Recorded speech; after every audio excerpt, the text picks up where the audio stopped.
drifted through the night air. Music, laughter, the distant clink of glasses. But here in the garden, surrounded by jasmine and shadows, there was only silence. You came.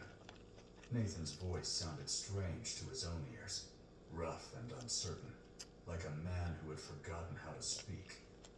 Victoria tilted her head slightly, studying him with those cool, assessing eyes. I said no to pretending to be your girlfriend, she said, her tone as measured as ever. I never said no to showing up. Nathan shook his head slowly, still struggling to process what was happening. I don't understand. Why would you? Because you asked. Victoria cut him off, her voice quiet but firm. In 4 years, you've never asked me for anything. Not a raise, not a day off, not even a longer lunch break. And then you walked into my office and asked me to do something that clearly cost you everything just to say out loud.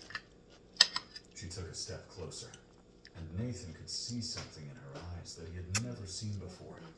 Not warmth exactly, but something close to it.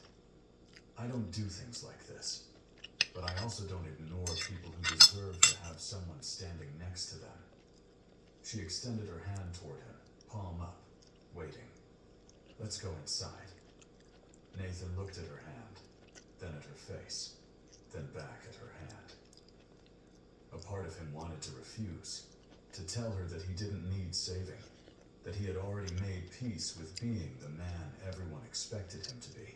But that part was small and tired, and losing the argument against the larger part, the part that had been humiliated and pitied and reduced to a footnote all evening, the part that wanted, just once, to walk back into that ballroom with his head held high. He took her hand. They walked through the garden together, past the flowering bushes and the twinkling lights, toward the French doors that led back into the reception. Nathan could feel the warmth of Victoria's fingers against his palm, the steady pressure of her grip, and something shifted inside his chest. Not hope, exactly, but something close to it. He had spent the entire evening feeling invisible, insignificant, like a ghost haunting his own past. But walking beside Victoria, he felt something he hadn't felt in years. Seen. The moment they stepped into the ballroom, the atmosphere changed. It was subtle at first, a few heads turning, a few conversations trailing off mid-sentence.